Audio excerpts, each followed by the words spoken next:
네, 감사합니다. 정말 감동이 있습니다. 우리 같이 기도하시던 분들은 다 이제 그간의 변화를 다 하시는데, 우리 박태성 집사님 그 파킨슨 때문에 정말 많이 불편하셨고 그랬는데, 이 감사하는 마음으로 이 준비를 하시는데 엄청나게 그 회복이 되셨어요. 파킨슨의 새로운 치료법이 발견된 게 아닌가 싶을 만큼 너무 앞으로 더 하나님이 회복시켜 주십사 하고 우리 저 중보의 박수 한번 드리겠습니다.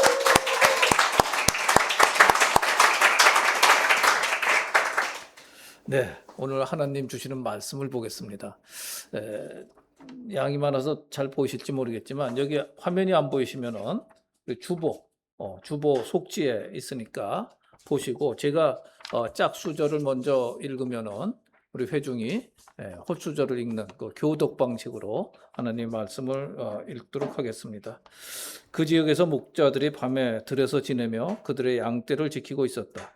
그런데 주님의 한 천사가 그들에게 나타나고 주님의 영광이 그들을 두루 비추니 그들은 몹시 두려워하였다. 천사가 그들에게 말하였다. 두려워하지 말아라. 나는 온 백성에게 큰 기쁨이 될 소식을 너희에게 전하여 준다. 오늘 다윗의 동네에서 너희에게 구주가 나셨으니 그는 곧 그리스도 주님이시다. 너희는 한 갓난아기가 포대기에 쌓여 구유에 누워 있는 것을 볼 터인데 이것이 너희에게 주는 표징이다. 갑자기 그 천사와 더불어 많은 하늘 때가 나타나서 하나님을 찬양하여 말하였다. 더없이 높은 곳에서는 하나님께 영광이요 땅에서는 주님께서 좋아하시는 사람들에게 평화로다. 천사들이 목자들에게서 떠나 하늘로 올라간 뒤에 목자들이 서로 말하였다. 베들레헴으로 가서 주님께서 우리에게 알려주신 바 일어난 그 일을 봅시다. 그리고 그들은 급히 달려가서 마리아와 요셉과 구유에 누워있는 아기를 찾아냈다.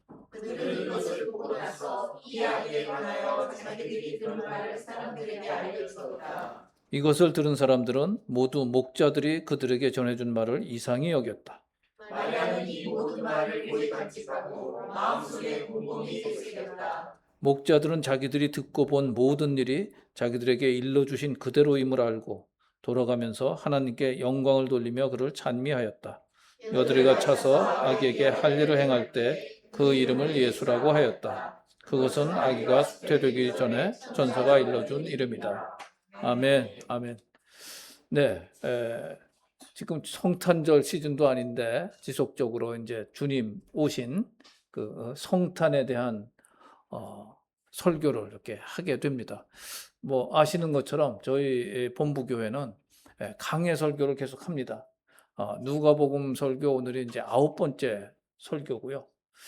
지난주에 정말 왜 예수님이 이 땅에 오셨어야만 했는가를 설교를 했다면은 오늘의 이 표면적인 주인공은 사실은 목자들이에요.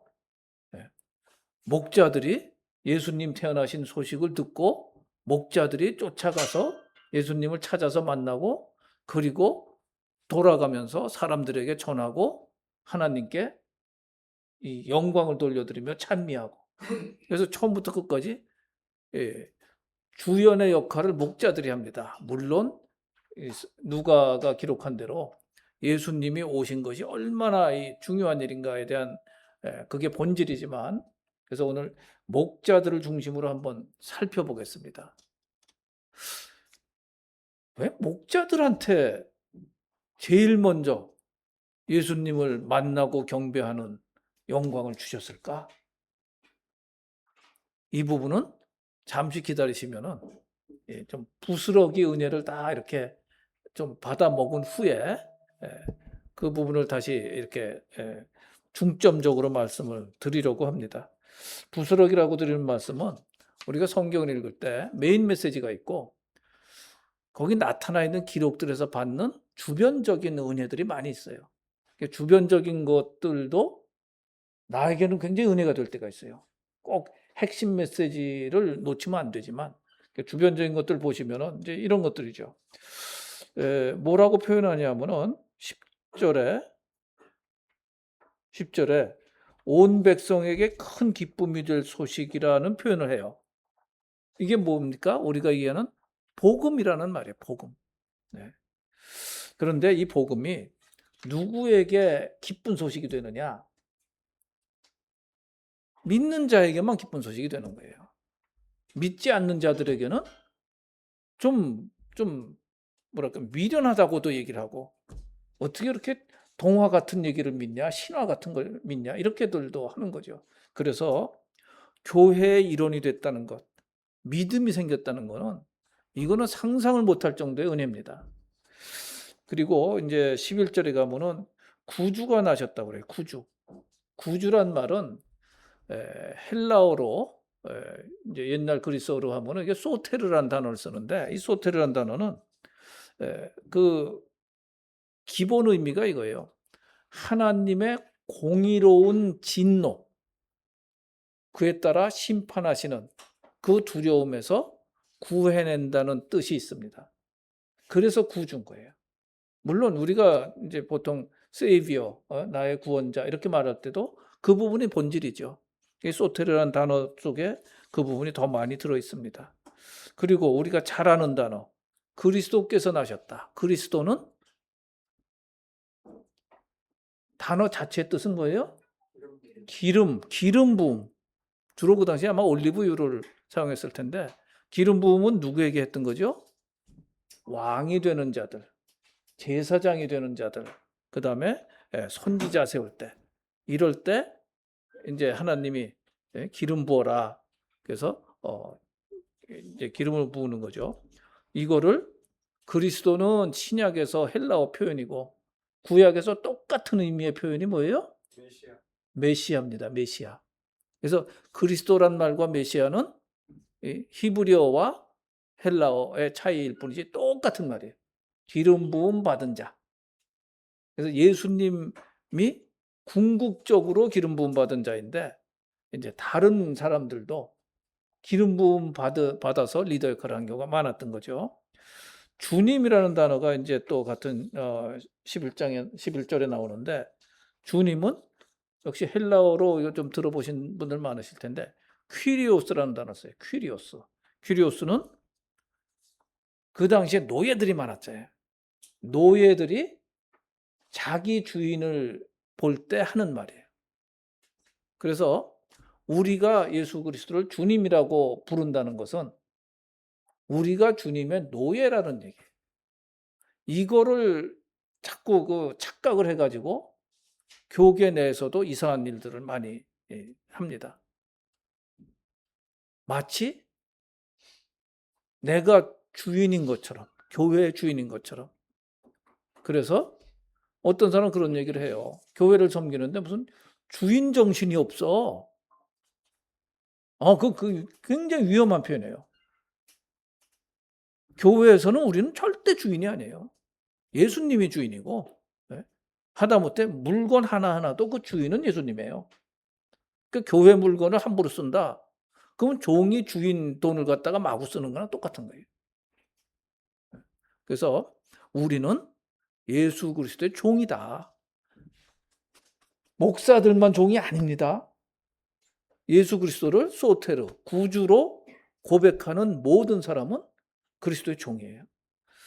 자, 그 다음에 13절에 보면 그 천사가 얘기를 했다고 그래요. 그 천사가 나타나서, 목자들에게 나타나서 이 아기가 태어났는데 뭐 이 얘기를 해주는 거예요.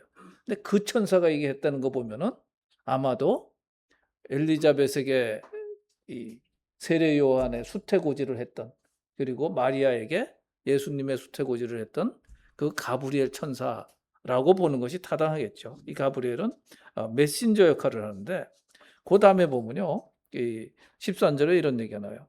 천군들이 하나님을 찬양했다고 하는 거예요. 이 메신저 천사 옆에 둘러싸고.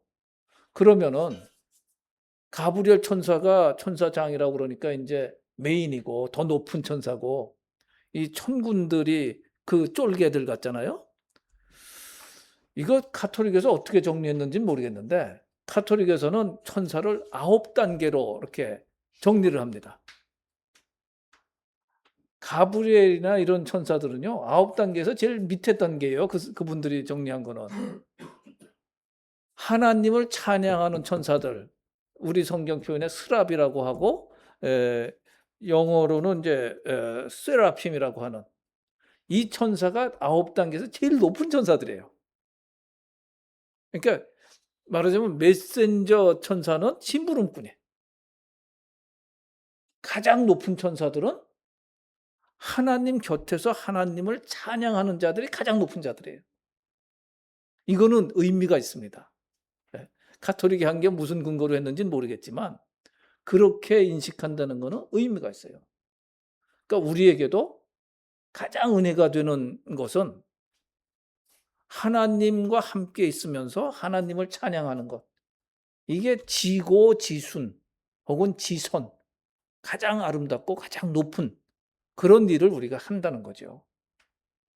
이거는 우리 이제 보통 선교나 이런 거 얘기할 때 비잉과 두잉 얘기를 많이 하거든요. 아직도 많은 사람, 특히 한국인들은 뭔가를 해야 뭘 섬기는 것 같아.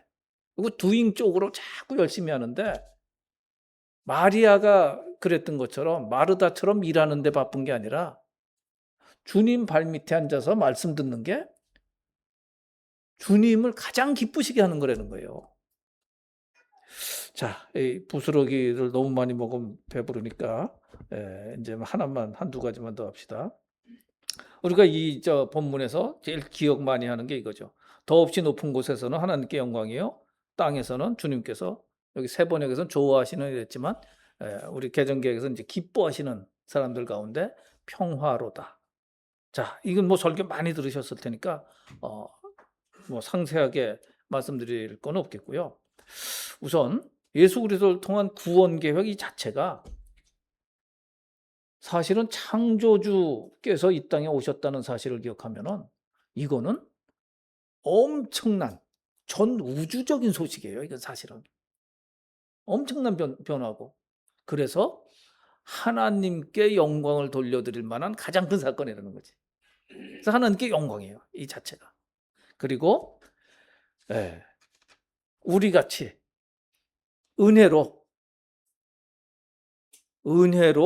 믿음이 생긴 자들, 교회 다닌다고 다 믿음이 있는 게 아닙니다. 하나님을 알아갈수록 은혜가 있는 거거든요.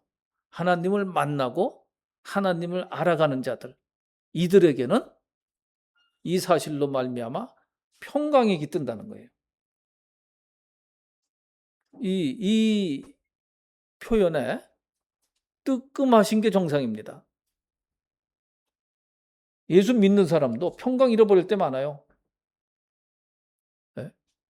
불평이 생기기도 하고 불만이 생기기도 하고 분노가 생기기도 합니다. 그런데 주님께서 이 땅에 오셨다는 사실을 기억하면은 내가 또 사소한 일에 목숨 거는구나. 작은 일에 또 흥분했네. 이게 정상이에요. 결국 그야말로 경천동지할 엄청난 사건 앞에서 우리는 입 다물게 됩니다. 그리고 평강을 느끼게 돼요. 내가 하나님 아니지. 또 착각했네. 그렇게 되는 거죠. 15절 이하에 보면은 이제 목자들 반응이 나오는데, 목자들에 대해서 살펴보기 전에 지난주에 우리가 설교했던 부분을 약간 요약해서 볼게요. 자, 지난주에 이제 약간 공부 비슷한 것들이 많이 있었는데 뭐예요? 인류는 선악과 이래로 너무 타락해가지고 자력 구원이 불가능한 존재가 되었다. 그래서 희망이 없었는데 이 죄들을 사하는 방법으로 구약에 짐승 제사를 드렸는데 그거는 그 죄에 해당되는 그런 화목제 이런 거기 때문에 극히 제한적이에요. 용서받는 그 범위가. 그래서 우리가 워낙 죄성이 많아가지고 너무 많이 죄를 져요.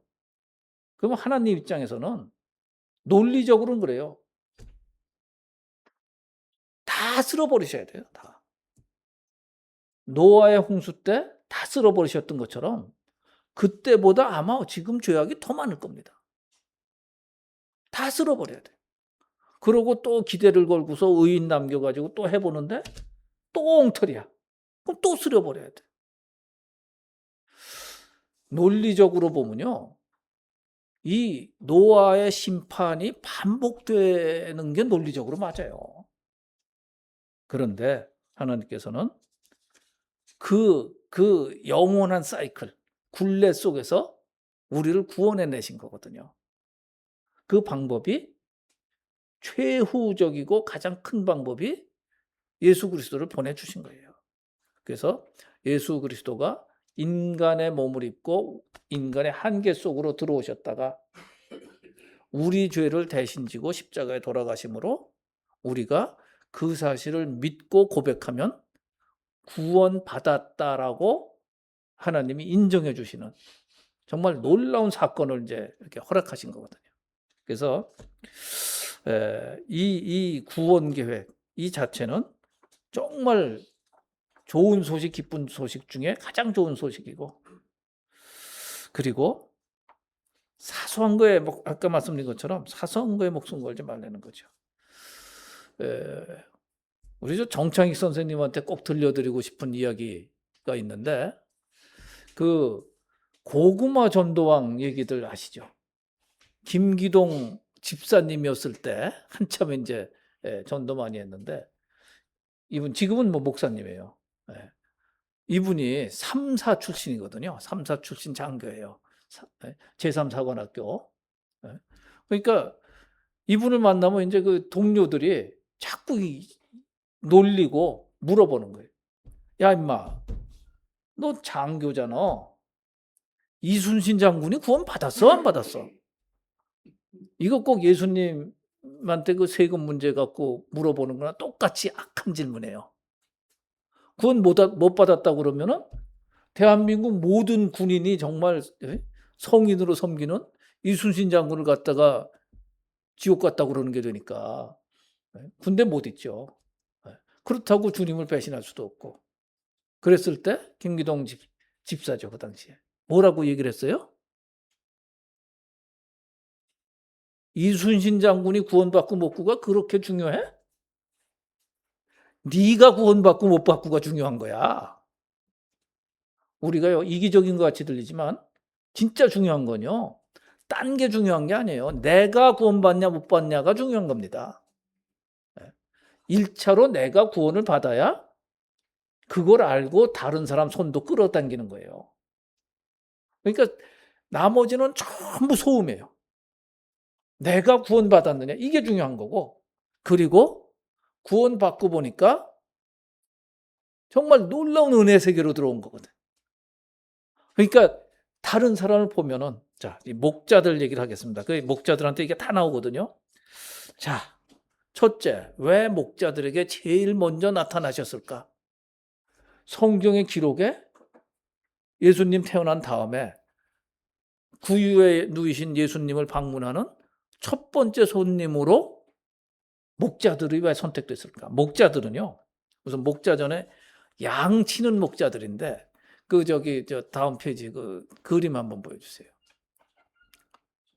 자, 이게 이제 아주 그 티피컬한, 그러니까 전형적인 중동 지역에서 양을 치는 케이스인데, 우리는 양을 치면은 어린 다윗처럼 이게 저 꽃미남 어린아이가 이렇게 아름다운 양들하고 이렇게 있는 걸, 초원에 있는 걸 생각을 하는데, 그건 시편 23편의 영향이고, 목자들 중에는 늙은 목자도 많아요. 그리고 양들은요, 실제로 양들 보시면은 떼국물이 질질질 흘러요. 아유, 지저분해. 그 털이 그냥 아무 데서나 자고. 그걸 요즘 저 저기처럼 누가 그걸 목욕을 시키고 그래요? 들판에서 자고 그러니까 양들 전부 그렇고요. 양이요, 아주 성격이 못 됐어요. 굉장히 저 양띠가 웃습니다 지금. 예.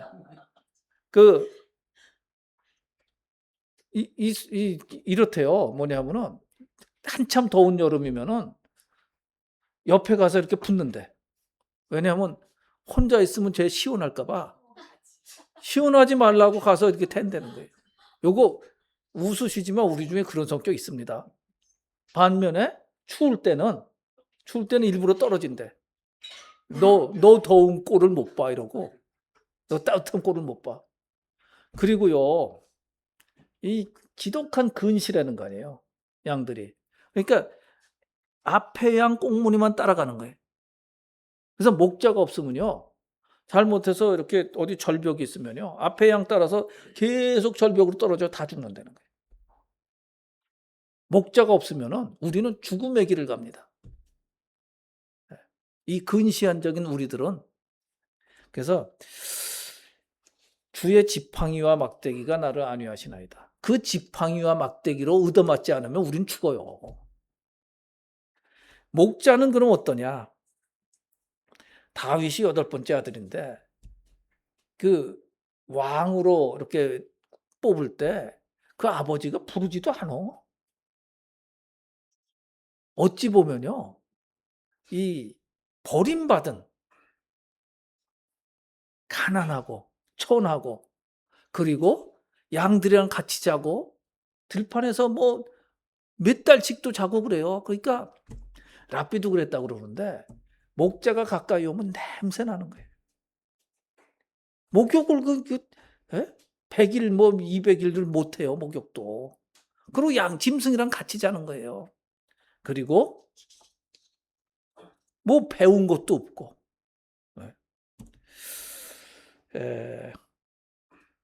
그런데 성경은 사도 베드로도 그렇고 사도 요한도 그렇고 예수 그리스도를 뭐라 그래요? 목자 장이 나타나실 때 목자의 우두머리라고. 목자의 우두머리. 왜 목자들로 하여금 제일 먼저 예수 그리스도를 경배하게 했느냐? 여기도 굉장히 의미가 있습니다. 우리 목사들도 목자라고 그러잖아요. 그런데 이 목자의 이미지와 목사의 현대 이미지하고는 굉장히 달라진 거예요. 목사들 중에도 딱 이렇게 완전 브랜드 양복만 쫙 입고 넥타이도 브랜드, 별로 브랜드 아닙니다 이거. 그러고 딱 거룩하게 이런 이미지 이건 목자 이미지가 아니에요. 가장 목자 이미지가 아닌 나라가 어디냐? 독일입니다. 독일은 모든 목사들이 공무원이에요. 공무원인데 공무원 중에도 영적인 지도자라고 그래가지고 특별 대우를 받아요. 그러니까 이 목자와 독일 목사와는 너무 이미지가 반대예요. 그래서 이건 이제 목사들끼리 좀 이렇게 훈련할 때 해야 되는 얘기들인데 오리지널 이미지로 돌아가야 된다는 거예요. 그리고 한국 교회는 유교적인 게 많아가지고 군사부일체의 그 개념들이 있단 말이에요. 그러니까 가르치는 자와 가장 좋은 것을 함께하라 하는 말씀도 있으니까 목사가 가르치는 장로로 규정이 되어 있거든요. 그러니까 목사들을 너무 떠받들어. 그것도 영적으로 특별한 존재인 것처럼까지 떠받들어요. 이게 한국교회에서 엄청나게 많은 문제를 일으킵니다. 군림을 하게 돼요. 군림하는 목사도 문제지만 목사가 그 맛을 들이게 하는 성도들도 문제예요. 좀 깨인 우리 성도들께서는 그렇게 하시지 말고 목사를 불쌍히 여기면서 중보기도 해주셔야 됩니다. 목사가 무너지면요, 그리고 실족하면은 교회 자체가 힘이 없어져요. 그래서 목사가 목자의 이미지 가지고 양들을 정말 잘 돌볼 수 있는 그런 기도를 해주시기 바래요. 자, 그럼 오늘 이제 본문에 보시면은 목자들이 어떻게 했어요?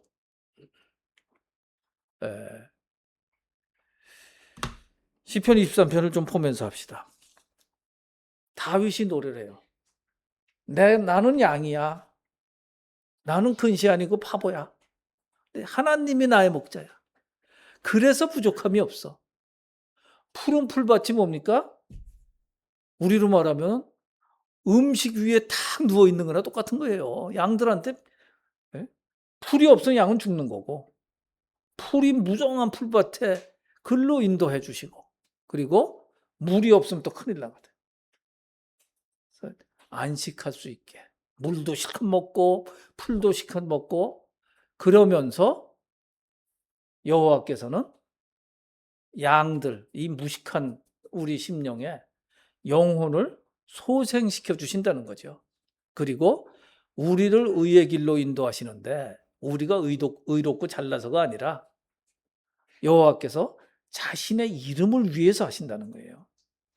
우리가 지금 이렇게 실족하지 않을 수 있는 거는 하나님이 하나님 되심을 나타내시기 때문에 그렇게 되는 거예요. 그래서 우리가 사망의 음침한 골짜기로 다닐지라도 주께서 나와 함께 하시고 지팡이와 막대기로 나를 훈육을 하시기 때문에, 그러기 때문에 우리가 사단으로부터 안전하다는 얘기입니다. 오늘 목자들 보면요, 처음에 어떻게 했어요? 천사들이 전하해 준 소식을 듣고 확인하러 갔어요. 다 갔을까요? 아니, 양들이 있으니까 대표만 갔을 거예요. 이건 무슨 얘기입니까? 복음을 듣고 성경을 이렇게 보면요, 확인해야 돼요. 질문을 하고. 그러지 않고 남의 눈치 보면서 질문하면 쪽팔리니까 아는 체하고 넘어간다. 혹은 부스러기만 먹고 메인을 안 먹고 진짜 중요한 건 모르면서도 아는 체하고 넘어간다. 이게 영적 성장을 항상 가로막습니다. 그래서 처음 어느 기간은 우리가 이 영적으로 양육을 받아야 돼요. 그렇게 우리 죄인이었던 사람들이 금방 깨우칠 수 있는 건 단순한 진리가 아닙니다. 핵심은 깨우치고 나면 단순하지만 거기까지 이르려면은 상당한 노력이 있고 본인의 변화가 있어야 돼요. 변혁이 있어야 돼요. 자, 두 번째로는 천사들이 전해준 소식을 듣고 급히 달려갔다고 돼 있어요. 본문 보시면은 급히 달려갑니다. 우리가 확인하기 위해서 중요한 거거든요. 이게 이 세상에서 제일 중요한 거예요. 이게 성경에서 나오는 그 선포와 지식들이. 그러면 정말 갈급한 마음으로 쫓아다니면서 확인해야 돼. 하나님을 못 만나고 교회에서 사역하는 사람들 같이 불쌍한 사람들이 없습니다. 그러면 반드시 이 세상 클럽 같은 그런 반응들을 하게 돼요. 이래야 된다, 저래야 된다, 뭐 이게 옳으니 저게 옳으니가 무지무지하게 많아요. 그래서 싸워 맨날. 그러나 하나님을 만난 사람들은 싸울 수가 없어요. 싸울 수가. 중요한 걸 봤는데 그 사소한 거 갖고 뭘 싸워요? 급히 정말 중요한 소식을 들었으니까 급히 달려가는 거예요. 최선을 다해서. 이 진짜야? 진짜야? 진짜야? 이러고. 하나님을 만난 분들은 무슨 말인지 다 알 거예요. 그리고 경배한 후에 다른 사람들한테 입을 다물 수가 없어요. 이 엄청난 소식을 듣고 봤는데 어떻게 입을 다물어요? 선교지까지 쫓아나가는. 이게 보통 반응이에요. 보통 반응. 그리고 하나님께 영광을 돌리면서 찬미하게 되는 거죠. 예배자가 되고. 그런데 이렇게 좋은 소식도 듣는 사람들은 두 가지 반응이 나와요. 하나는 쟤들은 맛이 갔나 봐 이래. 네. 맛이 갔나 봐 이런 거예요. 안 들어요. 그리고 너나 잘 믿어 이래. 근데 하나님이 택하신 자들은 깜짝 놀라면서 자기 자신이 어떤지를 알게 되고 변화가 시작돼요. 주님의 명령은 뭡니까? 재밌는 게, 아니 그 당시에도 권력 있고 세력 있고 돈 많은 사람들 다 있었어요. 근데 목자들에게 나타나. 왜 목자들에게 나타났느냐? 다시 말씀드리지만 우리는 왕 같은 제사장들이에요. 우리는 각자에게 주어진 양들을 치는 사람입니다. 우선 집안의 부모면은 자녀들을 양들처럼 양육을 해야 되는, 또 주변에 있는 친구들 혹은 후배들, 젊은이들, 이들에게 좋은 소식을 전하게 돼 있어요. 하나님을 만난 사람은 저절로 전하게 돼 있습니다. 이 중요한 거를 어떻게 안 전할 수가 있어요? 자, 마무리를 하겠습니다. 오늘 저 양재토비에서 많이 오셔가지고 제가 좀 흥분하면서 이렇게 설교를 하다 보니까 너무 많은 말씀을 드리는데 중요한 일이 뭐예요? 이건 다 말씀드렸고 이제 다음 페이지 해주세요. 자, 주님께서 이 땅에 육신을 입고 오신 거는 온 세계에서 역사를 통틀어서 가장 크고 놀라운 소식이에요. 하나님이 행하신 것과 인간의 모든 역사 가운데 가장 큰 소식입니다. 그래서 우리는 이 소식을 받아들이고 평강 중에 거하고 하나님께 영광을 돌리는 것이 마땅합니다. 하나님이 목자들 통해서 그걸 보여주시는 거예요. 목자들이 한 행동이 마땅하다. 너희들도 이렇게 해라. 그리고 목자들이 이 소식을 전하는 것처럼 이 좋은 소식 아직 듣지 못한 사람들한테 전파해라. 전파하지 않는다면 아직 이 기쁨을 제대로 못 누리는 거예요.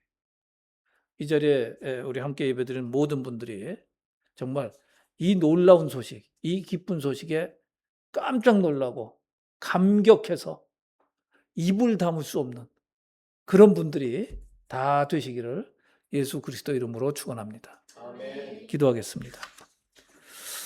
하나님, 이 크고 놀라운 소식을 정말 아무 멸시받고 천시받는 목자들에게 전해주신 하나님의 그 놀라운 섭리를 찬양합니다.